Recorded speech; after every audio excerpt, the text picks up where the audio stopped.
आज से कुछ साल पहले तक हम सबके लिए पैसा का मतलब सिर्फ कागज का नोट और सिक्के थे। जेब में पैसा रखो, दुकान दो, संभाल लो और काम खत्म। लेकिन अब दुनिया बदल रहा है और भारत भी। आज आरबीआई यानी रिजर्व बैंक ऑफ इंडिया एक साथ दो बड़े बदलाव लाने वाले हैं। पहला प्लास्टिक मनी यानी प्लास्टिक वाले नोट, दूसरा डिजिटल रुपीस यानी एक ऐसा पैसा जो सिर्फ मोबाइल में रहेगा। अब सवाल ये है कि आखिर आरबीआई ऐसा क्यों कर रहा है? क्या भारत में कागज के नोट खत्म होने वाले हैं? क्या आने वाले समय में सब कुछ मोबाइल से होगा?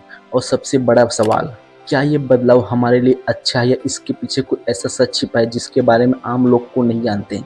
सोचिए, अगर आपके जेब में रखा नोट बारिश में भीग जाए, फट जाए या नकली नोट निकल जाए तो? भारत में हर साल करोड़ों नोट खराब हो जाते हैं। छोटे नोट जैसे 10, 20 और 50 रुपए जल्दी फट जाते हैं।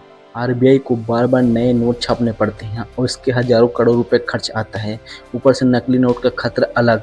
यही कारण है कि अब आरबीआई प्लास्टिक मनी पर काम कर रहा है, लेकिन ये कोई क्रेडिट कार्ड वाला प्लास्टिक मनी नहीं है। इसका मतलब है पॉलीमर नोट्स, यानी एक ऐसा नोट जो कागज की तरह एक खास प्लास्टिक मटेरियल से बनेगा। अब आप सोच रहे होंगे कि ये नोट दिखेंगे कैसे? तो इमेजिन कीजिए एक ऐसा नोट जो पाने में भी जल्दी खराब ना हो, आसानी से फटेगा नहीं, ज़्यादा स्मूथ होगा और इसमें ट्रांसपेरेंट विंडो जैसे हाई टेक सिक्योरिटी फीचर होंगे।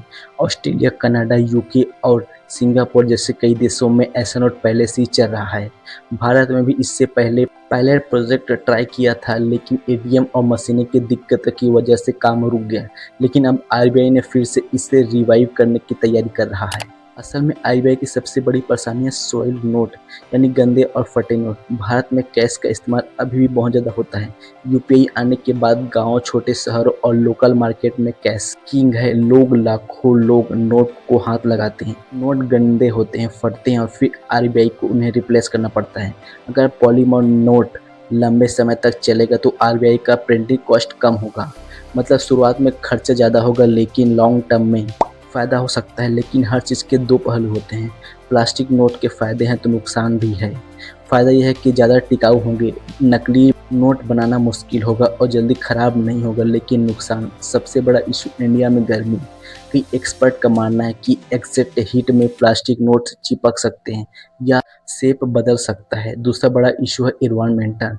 कुछ लोग कहते हैं कि प्लास्टिक मटेरियल इन्वायरमेंटल के लिए नुकसानदायक हो सकता है। और सबसे बड़ी प्रैक्टिकल प्रॉब्लम, पूरे देश में एटीएम और कैश मशीन को अपग्रेड करना पड़ेगा। सोचिए, करोड़ों की मशीन बदलनी पड़ेगी। यानी आरबीआई के लिए आसान काम नहीं है। लेकिन दोस्तों, कहानी सिर्फ प्लास्टिक नोट तक सीमित नहीं है। असली गेम शुरू होता है डिजिटल रुपीस से। आरबीआई का डिजिटल रुपीस, जिसे ई रुपीस भी कहा जाता है। अब बहुत से लोग कंफ्यूज हो जाते हैं। उन्हें लगता है कि ये बिटकॉइन जैसा क्रिप्टो होगा, लेकिन नहीं। बिटकॉइन किसी प्राइवेट सिस्टम पर चलता है, जबकि डिजिटल रुपीस सीधे आरबीआई द्वारा जारी ऑफिशियल करेंसी है।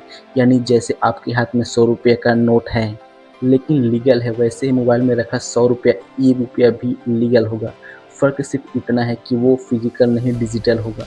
अब सवाल उठता है, जब यूपीआई पहले से मौजूद है तो फिर डिजिटल रुपीस की क्या ज़रूरत है? क्योंकि यूपीआई सिर्फ पेमेंट सिस्टम है। जबकि आप यूपीआई से पेमेंट करते हो तो आपका बैंक अकाउंट बीच में होता है, लेकिन ई रुपीस खुद पैसा है। मतलब अगर फ्यूचर में आरबीआई चाहे तो लोग सीधे आरबीआई बैक्ड डिजिटल वॉलेट इस्तेमाल कर सकते हैं। इसमें बैंक अकाउंट की डिपेंडेंसी कम हो सकता है। सोचिए, आने वाले टाइम में आपके मोबाइल में एक डिजिटल वॉलेट होगा, उसमें डिजिटल रुपीस रखा होगा। आप क्यूआर स्कैन करके पेमेंट करोगे, किसी को सीधा पैसे भेजोगे और शायद फ्यूचर में इंटरनेट के बिना भी कुछ ट्रांजैक्शन पॉसिबल हो। सुनने में फ्यूचरिस्ट लगता है, लेकिन आरबीआई इस पर अभी से काम कर रहा है। अब यहाँ एक बहुत बड़ा इंटरेस्टिंग सवाल आता है, आरबीआई आखिर कैश को खत्म करना चाहता है क्या? जवाब है अभी नहीं, क्योंकि भारत जैसे देश में कैश पूरी तरह से खत्म करना आसान नहीं है। करोड़ों लोग आज भी कैश पर डिपेंड है। गांव में इंटरनेट इशू है, कई लोगों के पास स्मार्टफोन नहीं है और बुजुर्ग लोग के लिए डिजिटल सिस्टम अभी भी मुश्किल है। इसलिए आरबीआई एक साथ दोनों चीज़ों पर काम कर रहा है। एक तरफ मजबूत फिजिकल नोट और दूसरी तरफ डिजिटल फ्यूचर। लेकिन डिजिटल रुपीस के पीछे सिर्फ सुविधा नहीं, कंट्रोल का एंगल भी है।